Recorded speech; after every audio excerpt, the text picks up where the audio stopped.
this is who our friends are. And I'm going to start today by talking about some friends we've got in the world, apart from all over Britain. Recently in Egypt, a new trade union federation was set up. And one of the first things they did was to send a message of solidarity to striking teachers and other workers in Wisconsin, USA, who are fighting against cuts and attacks on their pay and conditions and on their trade union rights. And what they said, what the guy said from Egypt, was absolutely inspirational. And I'm going to read it to you now. When I first read this on YouTube, I have to admit I found it difficult to hold back tears when reading it and watching him saying it at the same time. This is what he said. I'm speaking to you from a place very close to Tahrir Square in Cairo, Liberation Square, which was the heart of the revolution in Egypt. This is the place where many of our youth paid with their lives and blood in the struggle for our rights. From this place, I want you to know that we stand with you as you stood with us. I want you to know that no power can challenge the will of the people when they believe in their rights, when they raise their voices loud and clear and struggle against exploitation. No one believed that our revolution could succeed against the strongest dictatorship in the region. But in 18 days, the revolution achieved the victory of the people. When the working class of Egypt joined the revolution on the 9th and 10th of February, the dictatorship was doomed. And the victory of the people became inevitable. We want you to know that we stand on your side. Stand firm and don't waver. Don't give up on your rights. Victory always belongs to the people who stand firm and demand their rights. We and all the people of the world stand on your side and give you our full support. As our just struggle for freedom, democracy and justice succeeded, your struggle will succeed. Victory belongs to you when you stand firm and remain steadfast in demanding your rights. Today is the day of the American workers. We salute the American workers. You will be victorious. Victory belongs to the people of the world who will fight against exploitation and injustice and for their rights. And today in Nottingham, right here, that's exactly what you are doing. So that message is for you as well as for anybody else.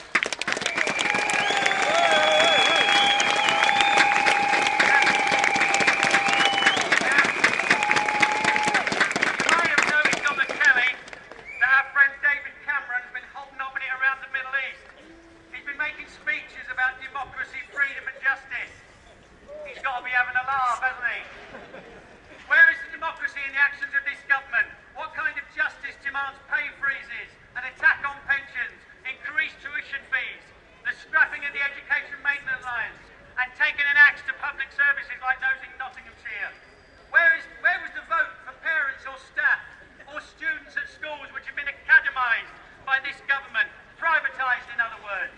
Become an academy or close, says the government. Some democracy, some freedom. The Tory leaders appear on TV to declare their support for the people of Libya, Tunisia, Bahrain, Egypt.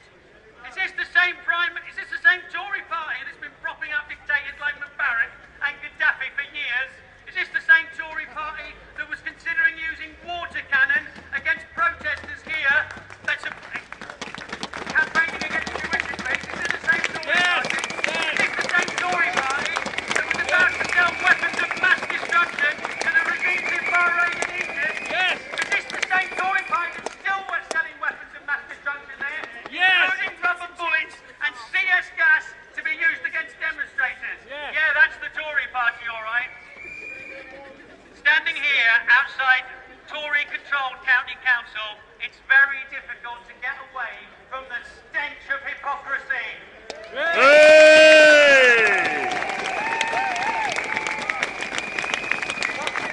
What does it tell us about Cameron's passion for the big society? 2,500 people to lose their jobs here in Nottinghamshire. Sounds like a big mass unemployed society to me. Cutting support for children with SEN and reducing our library services. Sounds like the big uneducated society to me. Closing 25 adult care centres, selling off elderly persons' homes, raising residence fees by £800 a month, ending welfare rights services, slashing the grants to citizens' advice bureaus. Sounds like a very big, uncaring and uncivilised society that Cameron is proposing.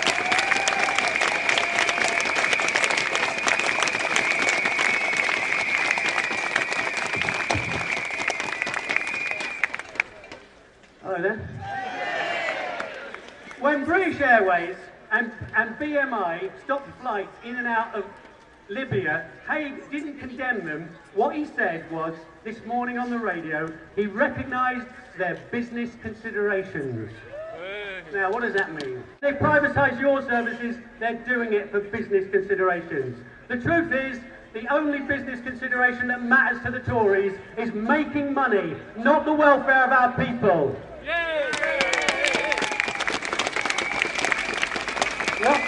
What about the Labour opposition? It was good to hear the leader of the council say they're going to vote against these cuts. But the Labour Party in general, nationally, as well as the Honourable Beeston Labour Party flag that I saw here today, and I've seen Hucknall Labour Party here, nationally, the Labour Party should commit itself to throw out all the cuts the Tories are imposing. We should demand much more from our Labour councillors in showing opposition to the Tories. They should stand with us and demand that the government cough up the money that they've stolen from this council's coffers. Labour should commit to restoring all the cuts after the election. There's nothing democratic about making cuts that nobody voted for. True democracy is not just about the right to vote in elections. It's about the right to live in a civilised society. It's about the right to strike and demonstrate as you are today, a right this government intends to restrict further. It's about making the banks and corporations accountable to the people and not a law unto themselves. It's about making the bankers pay for the crisis they created.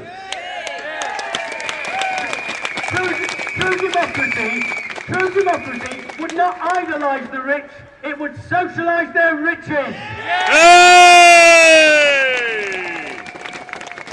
The Tories and their media friends say they can't afford to keep you in work, to save your job, to save your services. It's nonsense. Last year, the richest 1,000 people in Britain increased their wealth by 77 billion, making their total wealth 335 billion. That's 335,000 million pounds divided between just 1,000 people. The tax evaders at Vodafone, HSBC, your local bank, Barclays, Topshop, Boots and the rest of the corporate scroungers can afford to cough up enough to save every service, every job that's threatened. Not only that, when they did that, they'd still be stinking rich afterwards. But these are the friends of the millionaires in Cameron's cabinet, right? Let me tell you, virtually every single person in the cabinet is a millionaire. The billionaires he dares not touch. In the late 1940s, when this country was reeling from war-created debt, there was a massive expansion of public services by the then Labour government.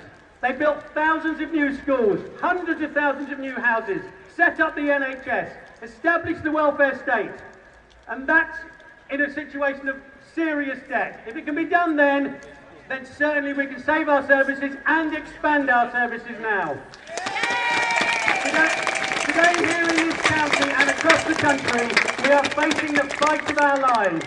We face a tsunami of cuts from a government of millionaires. They do not make them out of necessity. They make them out of political choice. It's what they want to do. It's not what they have to do. Well, they don't have to make the cuts, but we have to fight them. We must fight them, and we should fight them. We should decide to defend every job, to protect every services, and our aim, and this is a message to the TUC and every trade union leader and Labour Party leader, we should aim to fight and win.